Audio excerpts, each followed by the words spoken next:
Lonely Lake Monster, Chapter 7, Snacks for Humans.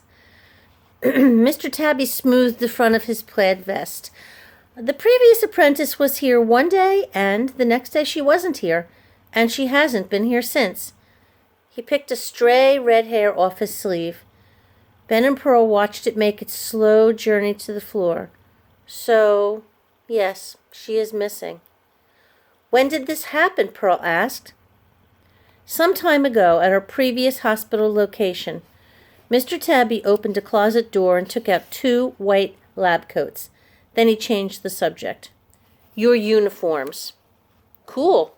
Ben grabbed one and put it on. This is like the mad scientist costume I wore for Halloween. Pearl wanted to ask more questions about the mysterious girl who'd once worked for Dr. Wu, but she couldn't take her eyes off the lab coat. It was so much better than the green apron she wore at the dollar store. Anyone could wear an apron, but a lab coat meant you were about to do something important. After slipping her arms through the sleeves, she felt like a real doctor. How come you don't wear one? She asked Mr. Tabby. He pulled a silk handkerchief from his pants pocket and bent down to erase a smudge from the tip of his polished shoe. Then he folded the handkerchief and tucked it away. Do I look like the sort of fellow who would wear a lab coat? Both Ben and Pearl shook their heads. Now, if you'll follow me. Mr. Tabby led the way farther down the hall and opened a door marked Staff Room. The air was cozy and warm inside. A couple of tables, some chairs, and a comfy-looking sofa filled the space, along with a television that sat in the corner. You may take breaks in here, Mr. Tabby said. He opened a refrigerator. Dr. Wu has provided beverages for human children. Root beer, orange soda, chocolate milk. Don't you think it's weird that he called us human? Pearl whispered to Ben. Ben nodded.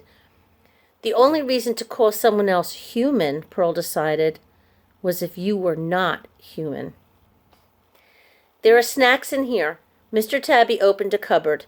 You can eat anything on the lower shelf. There are salty items. There are sweet items. Do not eat anything on the middle or top shelf.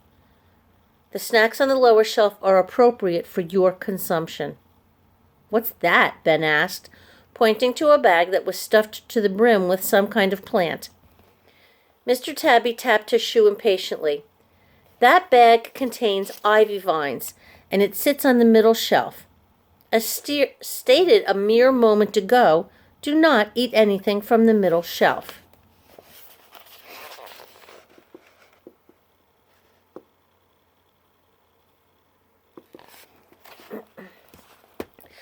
A bag labeled oats and another labeled rye sat next to the ivy. Why would we want to eat that stuff? Pearl asked. Mr. Tabby raised his eyebrows. I have done my research, and I understand that human children are always hungry. Be advised that the food on the middle and top shelves are for Dr. Wu's other employees. Who eats ivy, oats, and rye? Pearl wondered. She opened her mouth to ask that exact question when a nasal voice sounded from the wall speaker. New patient arrival. Mr. Tabby to the identification room. Duty calls, Mr. Tabby said as he quickly closed the cupboard. Oh, good, Pearl said. We get to meet a new patient. What is it? She bounced excitedly on her toes. Mr. Tabby pulled a small device from his vest pocket. During their last visit, he told Ben and Pearl that the device was a creature calculator. He punched a few keys, and the little screen lit up.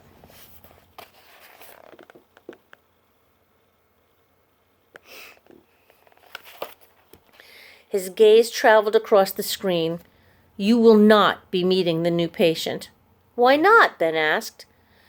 Because on the danger scale, 5 being the most dangerous, this creature ranks a level 3.